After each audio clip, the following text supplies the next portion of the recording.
नमस्ते। आज हम एक ऐसे प्राचीन भारतीय ग्रंथ पर थोड़ी गहराई से बात कर रहे हैं जिसका नाम तो शायद सबने सुना है, पर जिसको लेकर गलतफहमियां बहुत हैं। वात्स्यायन का कामसूत्र। नमस्ते। हाँ, और ये चर्चा जो है ये मूल संस्कृत ग्रंथ पर आधारित है जो करीब तीसरी से 5वीं शताब्दी के बीच लिखा गया। और जैसा आपने कहा, ज्यादातर लोग इसे बस यौन आसनों की एक लिस्ट जैसा कुछ समझ लेते हैं। हाँ, बिल्कुल। और शायद यही सबसे पहली और सबसे बड़ी गलतफहमी है। सही कहा। क्योंकि जब हम असल ग्रंथ को देखते हैं तो पता चलता है कि ये तो उससे कहीं ज्यादा है। मतलब ये प्रेम, रिश्ते निभाने की कला, एक नागरिक का जीवन कैसा हो, आकर्षण, सामाजिक शिष्टाचार, इन सब पर एक पूरी गाइड जैसी लगती है। बिल्कुल। सोचिए, इसमें 7 खंड हैं, 36 अध्याय हैं। ये सिर्फ एक ही विषय तक सीमित कैसे हो सकता है? इसका दायरा बहुत बहुत बड़ा है। सही बात है। तो हमारी आज की बातचीत का मकसद भी यही है ना, कि कामसूत्र के सिर्फ इस शारीरिक पहलू से थोड़ा आगे बढ़ें और इसके पीछे का जो दर्शन है, जो सामाजिक संदर्भ है, जीवन जीने की कला है, उसको समझें। जी हाँ, बिल्कुल। कोशिश यही रहेगी कि इसकी जो पूरी तस्वीर है वो सामने आए। तो फिर चलिए शुरू करते हैं इसके बिल्कुल मूल विचार से। कामसूत्र जीवन के 3 मुख्य लक्ष्यों की बात करता है। धर्म यानी अपना कर्तव्य, अर्थ यानी समृद्धि या साधन, और काम यानी इच्छा या आनंद। मुझे ये बात बड़ी दिलचस्प लगती है कि काम को बाकी 2 के बराबर रखा गया है। हाँ, ये बहुत जरूरी बात है। देखिए, वात्स्यायन का मानना था कि एक संतुलित, एक पूर्ण जीवन के लिए ये तीनों चीजें जरूरी हैं। लेकिन यहाँ काम का मतलब सिर्फ शारीरिक इच्छा नहीं है। अच्छा। हाँ, ग्रंथ का एक बड़ा हिस्सा इस बात पर जोर देता है कि एक सुसंस्कृत, जानकार और सामाजिक रूप से कुशल व्यक्ति कैसे बने। ये आनंद को जीवन का एक सम्मानित हिस्सा मानता है जिसे समझदारी से साधना चाहिए। संतुलन वही सबसे जरूरी है। और जब बात शारीरिक अंतरंगता की आती भी है, जैसे संप्रयुक्तता वाले खंड में, तो हाँ, उसमें आलिंगन, चुंबन, अलग अलग आसन, इन सब का जिक्र तो है, लेकिन वहां भी जोर सिर्फ तकनीक पर नहीं है, है ना? नहीं, बिल्कुल नहीं।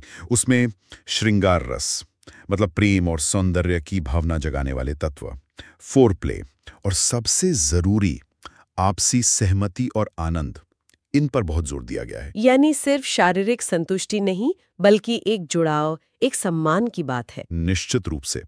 शारीरिक पहलू तो रिश्ते का बस एक हिस्सा है। ग्रंथ का काफी बड़ा हिस्सा, जैसे कन्या संप्रयुक्त का खंड, वो रिश्तों की नींव पर ज्यादा ध्यान देता है। जैसे कि साथी कैसे चुने।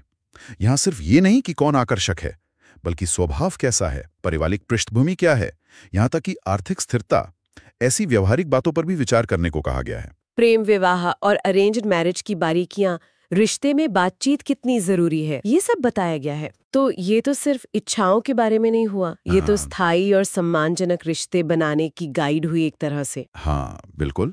और ये ग्रंथ उस समय के समाज का एक आईना भी है। जैसे भार्या अधिकारी का अध्याय है, जो पत्नी के कर्तव्यों और घर गृहस्थी संभालने पर है। हाँ, वो हिस्सा आज के हिसाब से शायद थोड़ा पुराना लग सकता है। बिल्कुल, वो उस युग की सामाजिक संरचना और अपेक्षाओं को दिखाता है। आज हमें वो विचार शायद उतने सही ना लगें, लेकिन ये उस समय की वास्तविकता का एक दस्तावेज है। इसी तरह समाज के दूसरे पहलू भी दर्ज किए गए हैं। जैसे वो पारदारिका वाला खंड, हाँ, जो दूसरे पुरुषों की पत्नियों के साथ संबंधों पर है। ये तो काफी विवादास्पद लगता है। हाँ, वो है, और उसे समझना जरूरी है। ग्रंथ का उद्देश्य शायद व्यभिचार को बढ़ावा देना नहीं था, बल्कि उस समय समाज में जो चीजें हो रही थी, जैसी स्थितियां थी, उनका एक तरह से तटस्थ वर्णन करना था। अच्छा। हाँ, दिलचस्प बात यह है कि उसमें भी सहमति, गोपनीयता और क्या नतीजे हो सकते हैं, इसकी चर्चा है। ये एक तरह से समाज का, आप कह सकते हैं, कच्चा चिट्ठा पेश करता है, अच्छा भी बुरा भी। और फिर वो वैशिका अध्याय है जो गणिकाओं यानी कॉर्टिसन्स के जीवन पर है, वो भी एक अलग ही पहलू है। बहुत ही अनूठा। वो अध्याय दिखाता है कि प्राचीन भारत में गणिकाएं सिर्फ मनोरंजन करने वाली नहीं थी। वो अक्सर पढ़ी लिखी होती थीं, कलाओं में निपुण, जैसे नाचना, गाना, और यहाँ तक कि साहित्य और राजनीति की भी समझ रखती थीं। उन्हें वो 64 कलाओं में पारंगत माना जाता था, है ना? जी हाँ, बिल्कुल। ये उस समाज में उनकी एक खास सामाजिक और सांस्कृतिक भूमिका को दिखाता है। इनके अलावा भी कई और विषय हैं, जैसे औपनिषदिक खंड में वो कामोत्तेजक नुस्खे या आकर्षण बढ़ाने के तरीके, शरीर की देखभाल, ये सब मिलकर क्या दिखाते हैं? ये सब मिलकर यही दिखाते हैं कि ग्रंथ कामुकता को सिर्फ एक शारीरिक क्रिया नहीं मानता, वो इसके मनोवैज्ञानिक, सामाजिक और यहाँ तक कि औषधीय पहलुओं को भी समझता है और उनके बारे में बात करता है।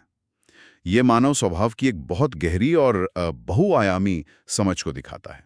तो अगर हम सार निकालें तो काम सूत्र का जो मूल दर्शन है वो क्या है, खासकर आज की जो गलतफहमियां हैं उनको ध्यान में रखते हुए? देखिए, मूल दर्शन ये है कि काम या आनंद जीवन का एक स्वाभाविक, जरूरी और सम्मानित हिस्सा है, लेकिन इसे धर्म यानी नैतिक कर्तव्य और अर्थ यानी सामाजिक जिम्मेदारी के साथ संतुलित होना चाहिए।